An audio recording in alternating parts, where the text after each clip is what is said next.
لفظ تانیث کے ساتھ وارد ہے، یعنی ثلاثتا لفظ تانیث کے ساتھ عدد کو بیان کیا گیا۔ علی انہ جمع المذکر وہو الطہر، اس بنیاد پر کہ قرو یہ جمع مذکر ہے اور وہ طہر ہے، تو ثلاثہ یہ مؤنث ہے، اس کا مطلب یہ ہوا کہ قرو یہ جمع مذکر ہے، کیونکہ یہ معدود ہے اور ضابطہ یہی ہے کہ 3 سے لے کر کے 10 تک جو معدود ہوتا ہے، عدد اگر مؤنث ہے تو معدود مذکر اور جمع ہے۔ تو قرو سے سمجھ میں آیا کہ یہ جمع مذکر ہے۔ جمع مذکر کب ہوگا؟ جب اس سے طہر مراد لیں اور اطہار پر محمول کریں۔ لیکن اس میں نقصان کیا ہوگا؟ جو امام شافعی رحمۃ اللہ علیہ نے مراد لیا، جو ان کا مذہب ہے، وہ نقصان یہاں سے بیان کرتے ہیں، لازمہ ترک العمل بہذا الخاص، یعنی اگر اقرا کو اطہار پر محمول کیا جائے جیسا کہ امام شافعی رحمۃ اللہ تعالی علیہ نے عدد معدود کے ضابطے کی روشنی میں محمول کیا ہے، تو اس خاص پر عمل کا ترک لازم آئے گا۔ ان لفظ ثلاثہ جو خاص ہے اس پر عمل کا ترک لازم آئے گا، جو درست نہیں ہے۔ کیوں لازم آئے گا عمل کا ترک؟ لأن من حملہ علی الطہر، اس لیے کہ جس نے اسے طہر پر محمول کیا، مثلا امام شافعی رحمۃ اللہ تعالی علیہ نے اسے طہر پر محمول کیا، لا یوجب ثلاثۃ اطہار، تو وہ 3 طہر کو ثابت نہیں کرتے ہیں، یہ 3 طہر کو واجب نہیں کرتے ہیں، بلکہ 2 طہر کو ثابت کرتے ہیں اور تیسرے کا بعض حصہ، اس لیے کہ 2 طہر بعد میں تو کامل ہوں گے، اور جس طہر میں طلاق دیا ہے اس میں کچھ کمی ہو جائے گی، تو تیسرے کا بعض ہے، وَهُوَ الَّذِي وَقَعَ فِيهِ الطلاق، اور یہ تیسرا وہی ہے جس میں طلاق واقع ہوئی ہے۔ تو اس لیے یہاں اقرا کو اطہار پر محمول نہیں کیا جا سکتا، کیونکہ اس صورت میں خاص پر عمل نہیں ہو پائے گا۔ اب رہ گیا مسئلہ کہ امام شافعی رحمۃ اللہ تعالی علیہ نے جو دلیل دی ہے عدد اور معدود کے ضابطے کی، تو اس کا بھی جواب ہونا چاہیے۔ تو اس کا جواب یہ ہے کہ عدد معدود کا جو ضابطہ ہے یہ لفظ کے اعتبار سے دیکھا جاتا ہے، تو لفظ قرعن یہ مذکر ہے، اسی کی جمع ہے قرو، اور ثلاثہ یہ مؤنث ہے۔ تو ایسا ہو سکتا ہے کہ ایک لفظ مؤنث ہو اور اس کا کوئی معنی مذکر لفظ کے ذریعے ادا ہوتا ہو اور اس کا معنی مؤنث لفظ کے ذریعے ادا ہوتا ہو، جیسے حیض، یہ ایک خاص قسم کے خون کو کہا جاتا ہے اور حیض یہ مؤنث ہے۔ قرعن بھی اسی قسم کے خون کو کہا جاتا ہے اور یہ کیا مذکر ہے۔ تو ایسا ہو سکتا ہے کہ ایک معنی کی ادائیگی کے لیے 2 لفظ ہوں، ایک لفظ کیا ہے مذکر ہو اور ایک لفظ مؤنث ہو، ایسا ہو سکتا ہے۔ تو یہاں لفظ قرعن یہ مذکر ہے، اس لیے ثلاثہ کے ساتھ اس کا اطلاق اور اس کا استعمال یہ بالکل صحیح ہے، درست ہے، اور عدد معدود کا جو ضابطہ ہے یہ اس کے خلاف نہیں ہے۔ یہ لفظ ثلاثہ یہ مؤنث ہے اور اس کے مقابل جو ہے جو اس کا معدود ہے یہ قرو ہے، یہ قرعن کی جمع ہے اور یہ لفظ مذکر ہے، لہذا قرو یہ جمع مذکر ہوا، اگرچہ اس کا معنی حیض ہے جو مؤنث ہے۔ فَيُخَرَّجُ عَلَى هَذَا، اب اختلاف ہو گیا امام اعظم ابو حنیفہ اور امام شافعی رحمۃ اللہ علیہ کے نزدیک اس آیت کے معنی میں کہ قرو سے مراد حیض ہے یا طہر ہے۔ اس اختلاف کی بنیاد پر بہت سارے مسائل میں ان دونوں ائمہ کے درمیان اختلاف سامنے آ جاتا ہے اور احکام کی تخریج اس روشنی میں ہوتی ہے۔ مثلا عورت طلاق کے بعد تیسرے حیض میں ہے تو اس میں شوہر کو رجعت کا اختیار رہے گا احناف کے نزدیک، کیونکہ ابھی وہ عورت عدت میں ہے، اور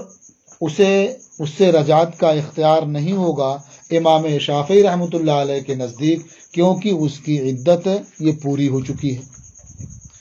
اسی طرح سے تیسرے حیض میں اگر وہ عورت دوسرے مرد سے نکاح کرنا چاہتی ہے تو احناف کے نزدیک نہیں کر سکتی ہے کیونکہ ابھی وہ عدت میں ہے، اور امام شافعی رحمۃ اللہ علیہ کے نزدیک وہ دوسرے سے نکاح کر سکتی ہے کیونکہ اس کی عدت پوری ہو چکی ہے۔ اسی طرح سے تیسرا مسئلہ یہ بھی سامنے آتا ہے کہ مرد کے گھر اس کا رکنا ضروری ہوگا کیونکہ ابھی وہ عدت میں ہے، اور امام شافعی رحمۃ اللہ علیہ کے نزدیک وہ جہاں چاہے جا سکتی ہے کیونکہ اس کی عدت پوری ہو چکی ہے۔ اسی طرح سے ہمارے نزدیک امام اعظم کے نزدیک رہنے کے لیے ٹھکانہ دینا یہ شوہر پر ضروری ہوگا کیونکہ وہ عدت میں ہے۔ اسی طرح سے نفقہ دینا بھی ضروری ہوگا کیونکہ عدت میں ہے، اور امام شافعی رحمۃ اللہ علیہ کے نزدیک چونکہ عدت پوری ہو چکی ہے تو نہ تو سکنا کا انتظام کرنا ہوگا اور نہ ہی نفقے کا انتظام کرنا ہوگا۔ اور یوں ہی یہ حکم بھی متفرع ہوتا ہے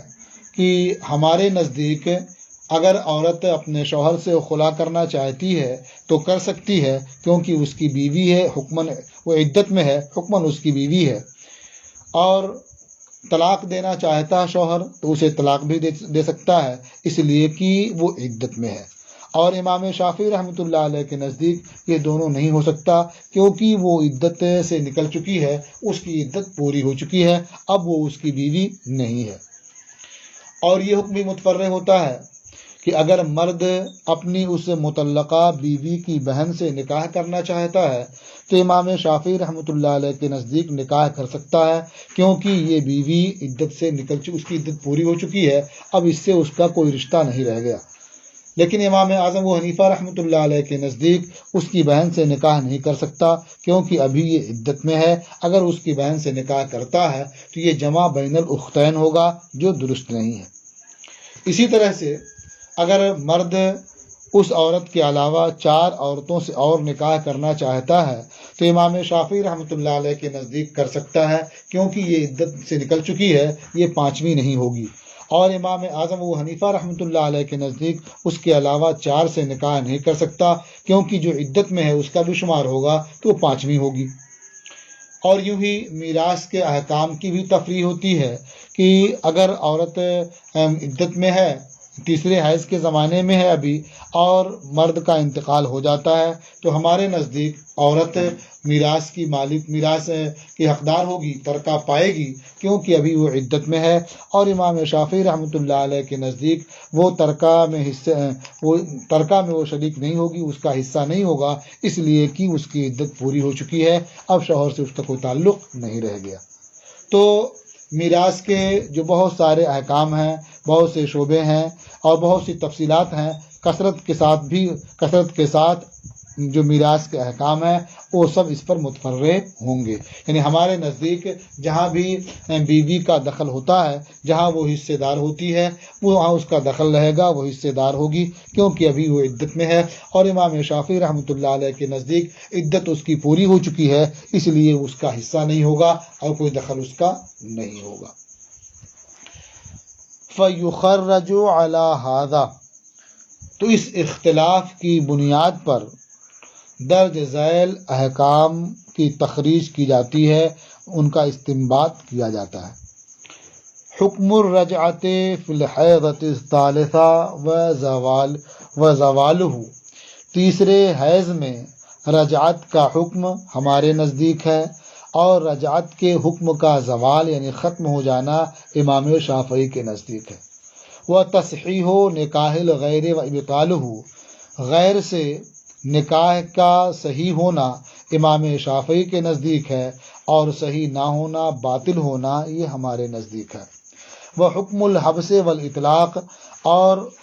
روک کر رکھنے کا حکم ہمارے نزدیک ہے، اور آزاد کرنے کا حکم امام شافعی کے نزدیک ہے۔ والمسکن والانفاق، سکنا اور نفقہ کا انتظام کرنا، یہ ہمارے نزدیک ہے، نہ کہ امام شافعی کے نزدیک۔ یہ سارے احکام جو ہے تیسرے حیض کے زمانے کے ہیں۔ والخلع والطلاق، اور خلع اور طلاق کا حق ہے ہمارے نزدیک، نہ کہ امام شافعی کے نزدیک۔ وتزوج الزوج باختها، اور مرد کا اس کی بہن سے نکاح کرنا یہ جائز ہے، ہم امام شافعی کے نزدیک، نہ کہ ہمارے نزدیک۔ واربع سواها، اور اس کے علاوہ 4 عورتوں سے نکاح کرنا جائز ہے امام شافعی کے نزدیک، نہ کہ ہمارے نزدیک۔ وأحکام المیراث مع کثرت تعدادها، اور میراث کے احکام متفرع ہوتے ہیں تفاصیل کی کثرت کے باوجود، یعنی جو اس میں تفاصیل ہیں ان سب کے ساتھ میراث کے احکام متفرع ہوتے ہیں۔ یہ ہوا ایک لفظ کے معنی میں اختلاف ہوا تو اس کی وجہ سے یہ بہت سے مسائل متفرع ہوئے۔ امام شافعی کے نزدیک الگ احکام ہوئے اور امام اعظم ابو حنیفہ رحمۃ اللہ علیہ کے نزدیک الگ احکام ہوئے۔ تو یہ ایک ضابطہ ہوا، یعنی عدد معدود کا ضابطہ، اور یہ قیاس یہ چاہ رہا تھا کہ یہاں قروء سے مراد طہر ہو، لیکن لفظ ثلاثہ کا تقاضا یہ تھا کہ قروء سے مراد یہ حیض ہو، تو لفظ ثلاثہ پر عمل کیا گیا، اور اس کے مقابل جو عدد معدود کا ضابطہ چاہ رہا تھا اسے ترک کر دیا گیا، اور اس کی وضاحت کر دی گئی کہ یہاں قروء سے مراد یہ حیض نہیں ہے، طہر نہیں ہے، بلکہ حیض ہے، اور لفظ قروء یہ مذکر ہے، اس لیے ضابطے پر بھی عمل ہو جا رہا ہے۔ بس آج کا سبق یہیں پر موقوف ہوتا ہے۔ اب دوسری مثال اور اس کے تیسری مثال انشاءاللہ آپ کل پڑھیں گے، اور جو ضابطہ آپ نے پہلے پڑھ لیا ہے اس کو ذہن میں رکھیں گے تاکہ اس پر جو تفریح ہوگی وہ آپ کو آسانی سے سمجھ میں آ سکے۔